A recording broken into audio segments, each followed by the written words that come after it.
خوارج گستاخ رسول ہیں،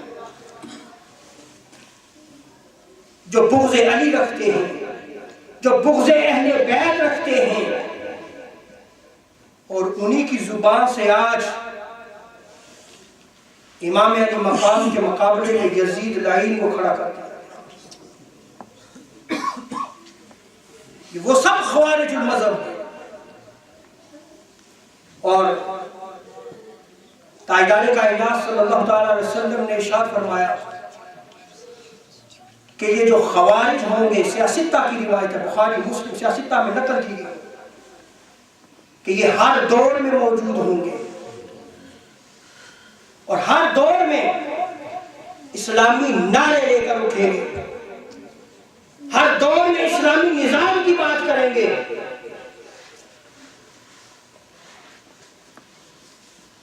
اور امت کو مشرک قرار دیں گے، امت کو مشرک قرار دیں گے۔ تاجدار کائنات صلی اللہ علیہ وسلم نے ارشاد فرمایا، صحیح ابن حبان کی روایت ہے، حضور نے ارشاد فرمایا کہ جو میری امت کو مشرک قرار دیتا ہے وہ خود مشرک ہے، وہ خود مشرک ہے۔ اور دوسرا فتنہ تھا وہ روافض کا تھا، اس کو بھی تاجدار کائنات صلی اللہ تعالیٰ علیہ وسلم نے ارشاد فرمایا کہ یہ بھی میری امت کے مشرک ہیں۔ ابن حجر مکی نے اسماء المحرقہ میں بہت ساری روایات کو نقل کیا ہے کہ یہ جو روافض ہیں یہ میری امت کے مشرک ہیں۔ سو خوارج بھی حقیقتاً اس امت کے مشرک ہیں، اور روافض بھی اس امت کے مشرک ہیں۔ یہ مشرک آج ہمیں اسلام سکھا رہے ہیں۔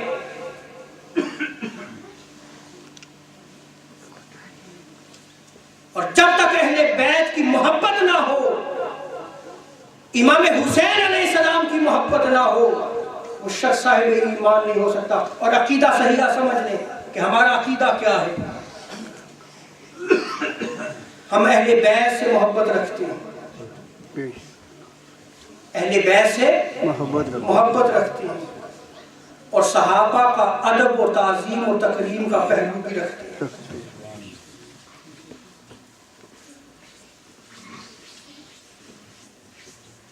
خوارج نے کیا کیا؟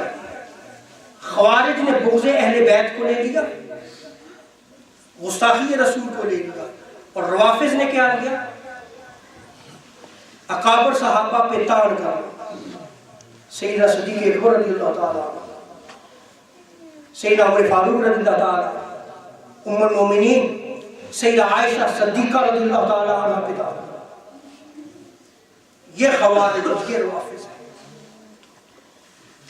تاجدار کائنات صلی اللہ تعالیٰ علیہ وسلم نے ارشاد فرمایا، مستدرک حاکم میں اس روایت کو نقل کیا گیا ہے، وقال الحاکم صحیح، یہ حدیث صحیح ہے۔ زید بن ارقم روایت کرتے ہیں، تاجدار کائنات صلی اللہ تعالیٰ علیہ وسلم نے ارشاد فرمایا، ایھا الناس انی تارک فیکم امرین، اے لوگو میں تم میں دو عظیم چیزیں چھوڑ کے جا رہا ہوں، سبحان اللہ، دو عظیم امر چھوڑ کے جا رہا ہوں۔ لن تضلوا ان اتبعتموها، اگر تم ان کا تمسک رکھو گے، ان کا دامن مضبوطی سے تھام کر رکھو گے، تو کبھی بھی گمراہ نہیں ہوگے۔ ہما کتاب اللہ، اس میں سے ایک اللہ کی کتاب ہے، وَأَهْلُ بَيْتِ اطرتی، اور دوسری چیز میرے اہل بیت، میری آل اولاد، میری اطرت ہے۔ سبحان اللہ۔ سو تاجدار کائنات صلی اللہ تعالیٰ علیہ وسلم نے جو شورٹی دی ہے وہ قرآن اور اہل بیت ہے۔ ایک روایت میں قرآن اور میری سنت کا ذکر بھی ہے۔ علماء محدثین نے اس کی تطبیق کی ہے کہ قرآن سنت ان دونوں کا مجموعہ اہل بیت میں ہو۔ ان دونوں کو اگر سمجھنا ہے تو اہل بیت کی سیرت کو دیکھنا ہوگا، ان دونوں کو سمجھنا ہے تو اہل بیت کی زندگی کو دیکھنا ہوگا۔ سنت کی صحیح سمجھ آئے گی. اور کون اہل بیت؟ ازواج مطہرات کو پھر عقیدہ سمجھے. ازواج مطہرات کو اہل بیت قرآن نے قرار دیا ہے. ازواج مطہرات کو کس نے اہل بیت قرار دیا ہے؟ قرآن نے. اور علی و فاطمہ اور حسن و حسین کو اہل بیت تاجدار کائنات صلی اللہ تعالی علیہ وسلم. سبحان اللہ. جامع ترمذی کی روایت ہے, معجم الاوس میں اس روایت کو نقل کیا گیا ہے کہ جب یہ آیت کریمہ نازل ہوئی, انما یرید اللہ لیذھب عنکم الرجس اہل البیت ویطہرکم تطہیرا, جب یہ آیت کریمہ نازل ہوئی تو تاجدار کائنات صلی اللہ تعالی علیہ وسلم نے اپنی کالی کملی میں حسن و حسین کو چھپایا, علی و فاطمہ کو چھپایا, علی و فاطمہ کو چھپایا, اور چھپا کے تاجدار کائنات صلی اللہ تعالی علیہ وسلم نے ارشاد فرمایا اللہم ہؤلاء اہلی, وفی روایت اخری اللہم ہؤلاء اہل بیتی, اے اللہ یہ میرے اہل بیت ہیں. سبحان اللہ. اے اللہ یہ میرے اہل بیت ہیں. وہ کون تھے؟ ذات مصطفیٰ تھے. اہل بیت میں سب سے پہلے ذات مصطفیٰ تھی, پھر کون تھا؟ علی و فاطمہ تھے, پھر کون تھا؟ حسن و حسین تھے. اور اہل بیت سے بغض رکھنے والا, دشمنی رکھنے والا, عداوت رکھنے والا, کینہ و حسد رکھنے والا جہنمی ہے, وہ بدبخت ہے. اور ایسا بدبخت بد نصیب کا تعلق نہ تاجدار کائنات صلی اللہ تعالی علیہ وسلم سے ہے, نہ تاجدار کائنات صلی اللہ تعالی علیہ وسلم اس سے تعلق رکھتے ہیں, اور نہ ہی اس کا تاجدار کائنات صلی اللہ تعالی علیہ وسلم کی اتباع و سنت سے تعلق ہے, اس لیے کہ وہ بغض اہل بیت رکھتا ہے, وہ بدبخت ہے. مسند الفردوس میں امام دیلمی نے اس روایت کو نقل کیا ہے. حضرت جابر بن عبداللہ رضی اللہ تعالی عنہ نقل کرتے ہیں قال رسول اللہ صلی اللہ علیہ وسلم من کن فیہ فلیس منی ولا انا منہ, جس میں یہ تین چیزیں پائی جائیں, لوگوں سن لو, حضور ارشاد فرماتے ہیں جس میں یہ تین چیزیں پائی جائیں میرا اس کے ساتھ کوئی تعلق اور نہ اس کا میرے ساتھ کوئی تعلق و واسطہ. یہ کون ارشاد فرما رہا ہے؟ تاجدار کائنات صلی اللہ علیہ وسلم. کون سا؟ بغض علی, وہ شخص علی سے بغض رکھنے والا, پہلا علی سے بغض رکھنے والا, اور دوسرا وہ نسب اہل بیت, میرے اہل بیت سے دشمنی رکھنے والا, میرے اہل بیت سے بغض رکھنے والا, میرے اہل بیت سے عداوت رکھنے والا, اس کا میرے ساتھ کوئی تعلق نہیں. اور آج ہمارا کیا حال ہو چکا ہے؟ جس سے حضور تعلق نہیں رکھتے ہم تعلق رکھتے ہیں. اللہ اکبر. جس سے حضور نے تعلق کو کاٹا ہے ہم اس سے جوڑتے ہیں. حضرت علامہ قبلہ عالم نبیل عالم جلیل علامہ ریاض احمد قادری دامت برکاتہ عالیہ اس محفل میں خوش آمدید کہتا ہوں. حضرت ابو سعید خدری رضی اللہ تعالیٰ عنہ روایت کرتے ہیں, اور یاد رکھ لیں جو اہل بیت سے بغض رکھتا ہے وہ جہنمی ہے, اور روز قیامت اس کا حشر یہودیوں کے ساتھ ہوگا. یہ اس امت کے یہود ہیں جو بغض اہل بیت رکھتے ہیں. تاجدار کائنات صلی اللہ علیہ وسلم نے ارشاد فرمایا, حضرت ابو سعید خدری رضی اللہ تعالیٰ عنہ روایت کرتے ہیں والذی نفسی بیدہ, حضور اللہ کی قسم اٹھا کے کہتے ہیں اے رب قسم ہے تیری ذات کی جس کے قبضہ قدرت میں محمد کی جان ہے, لا یبغضنا اہل البیت رجل الا ادخلہ اللہ النار, کہ جو ہم اہل بیت سے بغض رکھے گا اللہ تعالیٰ اسے جہنم میں ڈالے گا. رب تعالیٰ اس کو جہنم میں ڈالے گا, وہ جہنمی ہے بدبخت. اور ہم کہاں جاتے ہیں؟ ہم اس کی نمازیں دیکھتے ہیں، ہم اس کے روزے دیکھتے ہیں، ہم اس کے حج کو دیکھتے ہیں، ہم اس کو کعبہ جانا دیکھتے ہیں، ہم اس کی نمازوں سے متاثر ہو جاتے ہیں اور یہی جملہ کہتے ہیں جی نیک ہے، جی اچھے کام کر رہا ہے، چلے دین پہ تو لگ گیا، دین کے اب پہ کیا لگا، وہ تو تباہی و بربادی کی طرف چل رہا، وہ تو جہنم کے راستے کی طرف چل پڑا ہے۔ سنیے تاجدار کائنات صلی اللہ علیہ وسلم کیا ارشاد فرماتے ہیں۔ مستدرک حاکم میں اس روایت کو نقل کیا گیا، موجم الکبیر میں اس روایت کو نقل کیا گیا، مجمع الزوائد میں اس روایت کو نقل کیا گیا، وقال الحاکم ھذا حدیث صحیح، اور امام حاکم کہتے ہیں کہ یہ حدیث صحیح ہے۔ ابن عباس روایت کرتے ہیں حضور ارشاد فرماتے ہیں فلو ان رجلا سفن بین الرکن والمقام، کہ اگر کوئی شخص رکن اور مقام پہ جا کے نمازیں پڑھے، فصلی وصام، اور وہاں روزے بھی رکھے، نمازیں بھی پڑھے، ثم لقی اللہ ومبغض لأہل بیت محمد صلی اللہ علیہ وسلم دخل اللہ، حضور ارشاد فرماتے ہیں کہ اگر اس کے دل میں بغض اہل بیت ہے، وہ بغض اہل بیت محمد رکھتا ہے، رب تعالیٰ اس کو جہنم میں ڈالے گا، وہ جہنمی ہے بندہ، خواہ وہ مکہ میں نمازیں پڑھے، یہ حضور ارشاد فرما رہے ہیں، خواہ وہ مقام کے پاس کھڑے ہو کے نمازیں پڑھے، روزے رکھے۔ اور حضرت جابر بن عبداللہ رضی اللہ تعالی عنہ روایت کرتے ہیں، امام طبرانی نے موجم الاوس میں اس کو نقل کیا ہے، امام ذہبی نے جرح و تعدیل کے بہت بڑے امام، انہوں نے میزان الاعتدال میں اس روایت کو نقل کیا ہے، امام حیثمی نے مجمع الزوائد میں اس روایت کو نقل کیا ہے۔ تاجدار کائنات صلی اللہ علیہ وسلم فرماتے ہیں ایھا الناس، اے لوگو، من ابغض اہل البیت حشرہ اللہ یوم القیامۃ یہودیا، کہ جو ہم اہل بیت سے بغض رکھتا ہے، روز قیامت اللہ تبارک و تعالیٰ اس کا حشر یہودیوں کے ساتھ کرے گا، وہ یہودی اٹھایا جائے گا۔ صحابہ نے عرض کی یا رسول اللہ اگر نمازیں پڑھے، روزے رکھے، آج دیکھیں ہم کون سا عقیدہ رکھتے ہیں، ہم انہی نمازوں روزوں سے متاثر ہو کے اپنی اولادوں کو جہنم کی طرف دھکیل رہے ہیں۔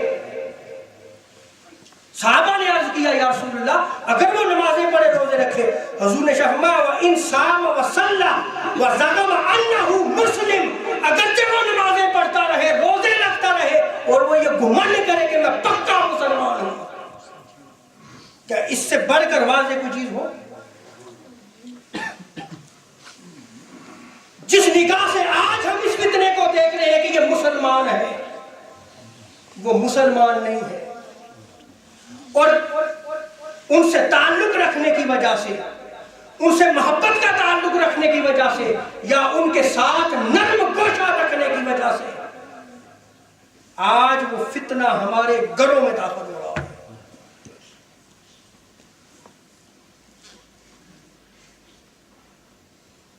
اور یہ بھی بات یاد رکھ لیں، جس کو حسین نہیں ملتے اس کو رب نہیں ملے گا،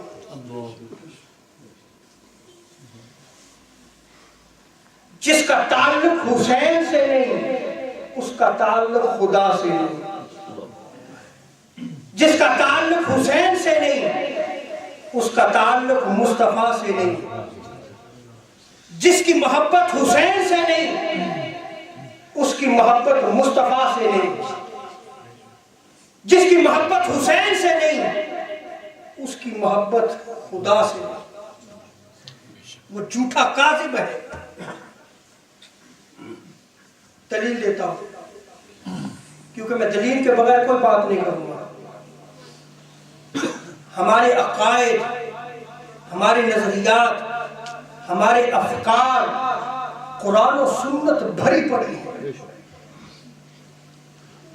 خدا کی قسم اگر ہم ان کو بیان کرتے رہیں تو ہماری زندگیاں ختم ہو جائیں گے، مواد ختم نہیں ہوگا،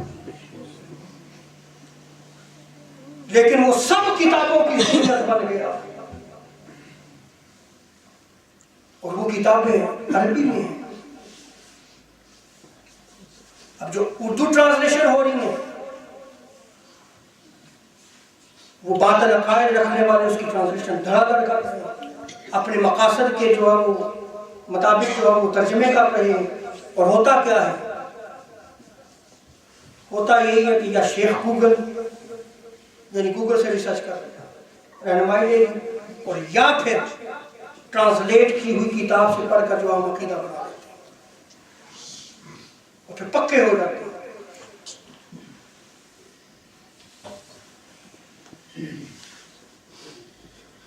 اگر وہ مصطفیٰ کا نہیں ہے تو خدا کا نہیں ہے. کوئی بندہ نہیں، کوئی بندہ دعویٰ کرے کہ مجھے محبت الہی ہے، دلیل کے طور پہ آپ اسے دیکھیں کہ یہ محبت رسول بھی رکھتا ہے، اور اگر محبت رسول نہیں رکھتا تو وہ کافر ہو جاتا ہے. اور اگر کوئی کہتا ہے کہ میں محبت الہی بھی رکھتا ہوں، محبت رسول بھی رکھتا ہوں، تو دیکھو حسین کی محبت ہے کہ نہیں؟ سبحان اللہ. حسین کی محبت اگر ہے تو وہ اللہ اور اس کے رسول سے محبت رکھتا ہے، اور اگر حسین کی محبت نہیں ہے تو وہ جھوٹا اور کاذب ہے.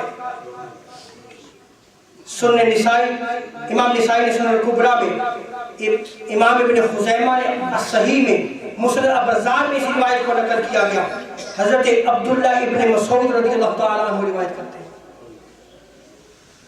قال نبی صلی اللہ علیہ وسلم من احبنی فلیحب ہذین،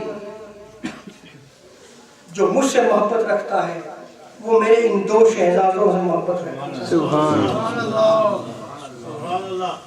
جو مجھ سے محبت رکھتا ہے، جو دعویٰ کرے کہ میں محبت الہی اور محبت رسول رکھتا ہوں، حسین کی محبت نہیں ہے تو جھوٹا ہے. اور سیدنا ابو ہریرہ رضی اللہ تعالیٰ عنہ روایت کرتے ہیں سنن ابن ماجہ میں، اور ابن ماجہ نے مقدمہ میں اس روایت کو نقل کیا ہے. اور فضل الحسن والحسین جو چیپٹر نیم ہے وہ کیا ہے؟ امام حسن اور امام حسین کی فضیلت ہے. عقیدہ دیکھیں محدثین کا کہ وہ فضائل کو بیان کر رہے ہیں حسن و حسین کے، وہ مناقب کو بیان کر رہے ہیں اور کتابوں میں درج کر رہے ہیں. اور آج ہم کیا کر رہے ہیں؟ یہ سارے مناقب حسین، فضائل حسین چھوڑ کے اس یزید بدبخت لائن کی طرف داری کرتے ہیں.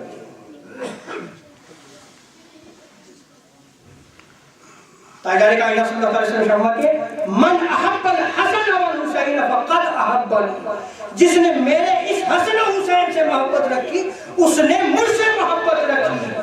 حسنین کریمین کی محبت گویا مصطفیٰ کی محبت ہے، اور جو مصطفیٰ سے محبت رکھتا ہے رب تعالیٰ نے اس کو اپنا محبوب بنا لیتا ہے. تکبیر، رسالت، تحقیق. اور جو حسین سے محبت رکھتا ہے سنیں رب اس کو اپنا محبوب بنا لیتا ہے. تاجدار کائنات صلی اللہ علیہ وسلم نے حسنین کریمین کو محبت بڑی نگاہ سے دیکھا. فقال اللہم انی احبہما، اے اللہ میں اس حسن و حسین سے محبت رکھتا ہوں. فاحبہما، اے رب تو بھی ان کو اپنا محبوب بنا لے، اور جو ان سے محبت رکھتے ہیں رب تعالیٰ تو بھی ان کو اپنا محبوب بنا لے. سبحان اللہ.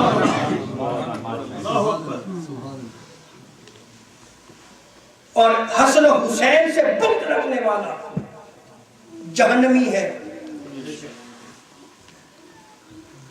اس کا حضور سے کوئی تعلق و واسطہ نہیں ہے،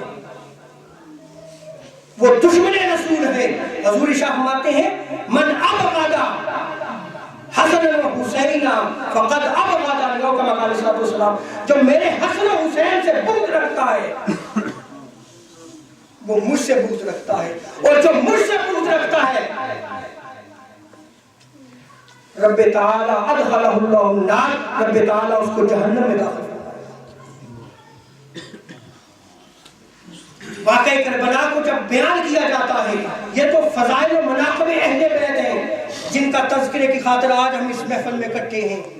لیکن آج ایک سوچ ڈیولپ ہو رہی ہے کہ جی آپ واقع حسین کو بیان کرتے ہیں، یہ تو ایک تاریخی حیثیت ہے، اس کا صرف ایک تاریخی واقعہ ہے، بس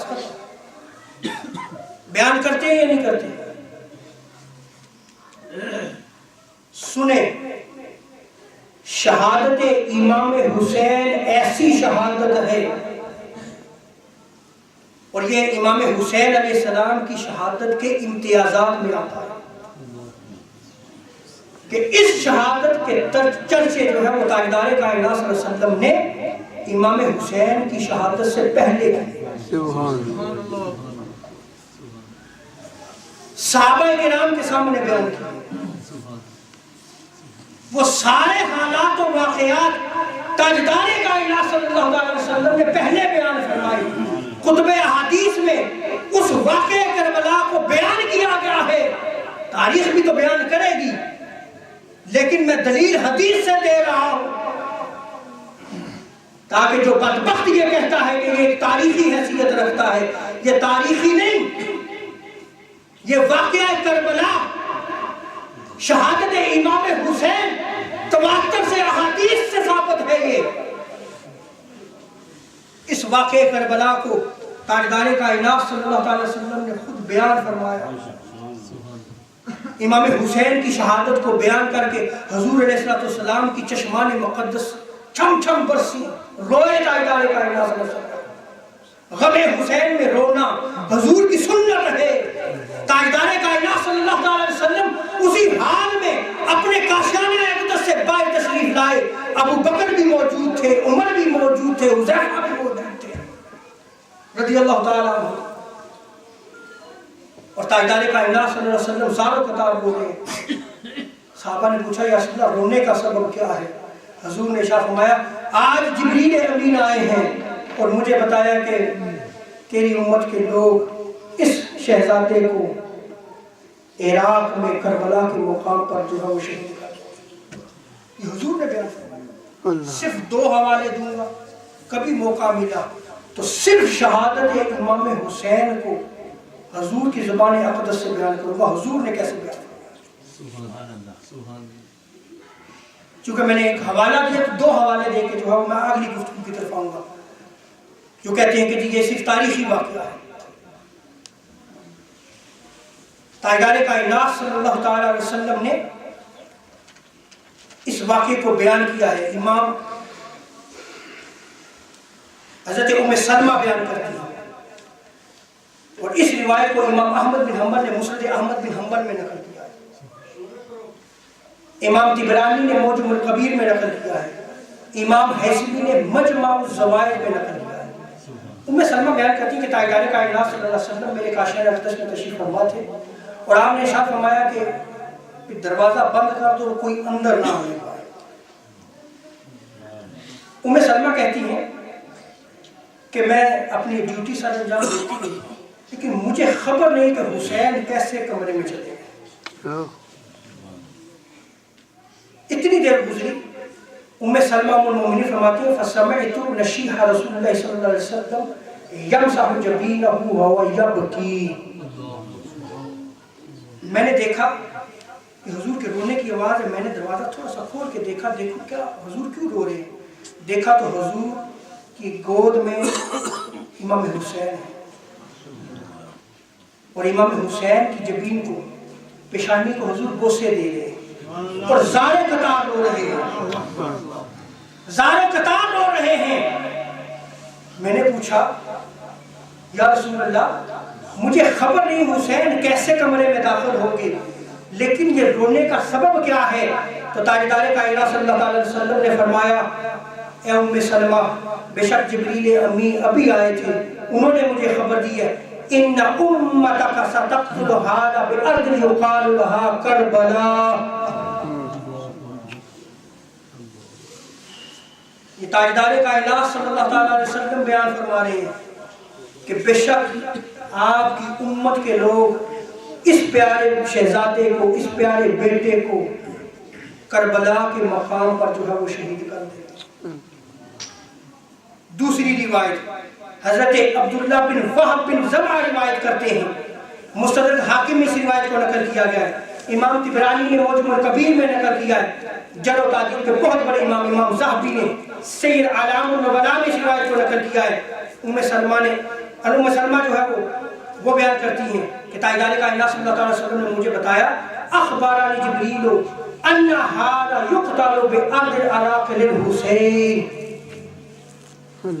کہ اللہ کے رسول آپ کے اس نواسے کو، آپ کے اس بیٹے کو، حسین کو عراق کی سرزمین پہ شہید کر دیا جائے گا۔ یہ خبر کون دے رہا ہے؟ تاجدار کائنات صلی اللہ علیہ وسلم اور صحابہ کے درمیان تاجدار کائنات صلی اللہ علیہ وسلم ان واقعات کو، ان حوادث کو بیان فرمایا کرتے تھے۔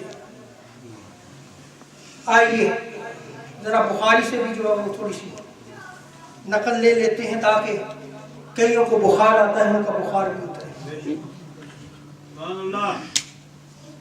یہ جو میں نے حوالے دیے یہ بھی کتب احادیث کے ہیں، کسی تاریخ کا حوالہ نہیں تھا، لیکن چونکہ بخاری ان کے حلق سے نیچے نہیں اترتی، وہ بھی اوپر رہتی ہے، نیچے نہیں جاتی، تو بخاری کا حوالہ دیتا ہوں کہ صحابہ کرام بھی ان واقعات کو جانتے تھے۔ اس شہادت امام حسین کے واقعات اور حوادث کو صحابہ کرام جانتے تھے اور نقل دیا کرتے تھے۔ یہ بہت ساری احادیث آخر ہم تک کیسے پہنچے؟ ان صحابہ نے تو بیان کی ہیں۔ سیدنا ابو ہریرہ روایت کرتے ہیں، کتاب العلم بخاری میں اس روایت کو نقل کیا گیا ہے۔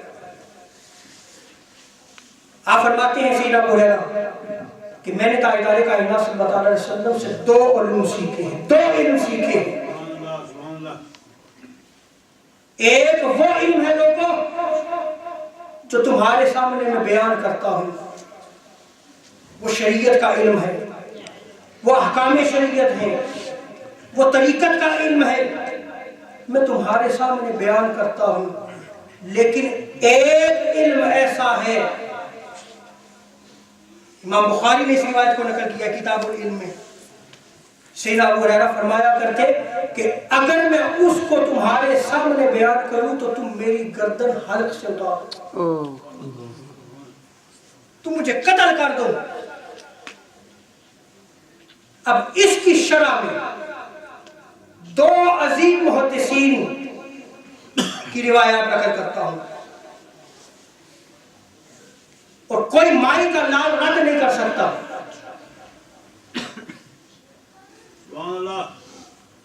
ابن حجر اسقلانی رحمت اللہ تعالی علیہ، آپ جرح و تعدیل کے بہت بڑے امام ہیں۔ یہ جو آج بخاری کا نام لیتے ہیں، جرح و تعدیل میں ابن حجر اسقلانی کو یہ بھی امام مانتے ہیں۔ انہوں نے فتح الباری میں نقل کیا ہے۔ اور دوسرا جو آج پاک و ہند میں قال رسول اللہ صلی اللہ علیہ وسلم کی صدا بلند ہو رہی ہے، وہ حضرت شاہ ولی اللہ محدث دہلوی رحمۃ اللہ تعالی ان کی مرہون ملت ہے، انہوں نے اس حدیث کی شرح میں بیان کیا ہے۔ اور حضرت شاہ ولی اللہ محدث دہلوی نے شرح تراجم ابواب البخاری میں اس کو بیان کیا ہے کہ وہ علم جس کو سیدنا ابو ہریرہ لوگوں کے سامنے بیان نہیں کیا کرتے تھے، وہ شہادت امام حسین کے واقعات تھے۔ وہ سارے حوادث جو پیش آنے تھے کربلا کے میدان میں، عراق کی سرزمین پہ، اور جس بے دردی سے نواسہ رسول کو ظلماً قتل کیا جائے گا، وہ سارے واقعات کی خبر تاجدار کائنات صلی اللہ علیہ وسلم نے سیدنا ابو ہریرہ کو دی تھی، لیکن اس لیے نہیں بیان کرتے تھے۔ ابن حجر اسقلانی فرماتے ہیں اس لیے نہیں بیان کرتے تھے کہ انہیں ڈر تھا کہ کہیں بنو امیہ کے شریر لوٹے ان کو قتل نہ کر دیں۔ بنو امیہ کے شریر لوٹے، وہ چھوکرے، وہ کم عقل بیوقوف، وہ بدبخت کہیں قتل نہ کر دے، اس لیے وہ لوگوں کے سامنے نہیں بیان کرتے تھے۔ اور فتح الباری میں ابن حجر اسقلانی تاجدار کائنات صلی اللہ علیہ وسلم کا فرمان نقل کرتے ہیں، قال رسول اللہ صلی اللہ علیہ وسلم اعوذ باللہ من راس الستین وعمارت السبیان حضور صلی اللہ تعالیٰ علیہ وسلم سن 60 ہجری سے جب بنو امیہ کے لونڈے تخت نشین ہوں گے، حضور صلی اللہ تعالیٰ علیہ وسلم سن 60 ہجری سے پناہ مانگ رہے ہیں۔ یہ حدیث رسول ہے، کون پناہ مانگ رہا ہے؟ تاجدار کائنات صلی اللہ تعالیٰ علیہ وسلم۔ اعوذ باللہ من راس ستین، اللہ میں تیری پناہ مانگتا ہوں ان فتنوں سے، ان حوادث سے جو سن 60 ہجری میں واقعہ ہوں گے۔ سو جب 59 ہجری میں حضرت امیر معاویہ رضی اللہ تعالیٰ عنہ، ہم صحابی ہر صحابی کا ادب کرتے ہیں، کسی صحابی کی شان میں ہم گستاخی نہیں کرتے۔ جب انہوں نے یزید بدبخت کو تخت نشین کرنا چاہا تو یہ معاملات چل رہے تھے، یہ معاملات ابھی چل رہے تھے، اور وہ 59 ہجری تھا۔ جب یہ 59 ہجری آیا تو سیدنا ابو ہریرہ کا یہ حال ہو گیا کہ بازاروں میں، گلیوں میں، چوراہوں پہ کھڑے ہو کر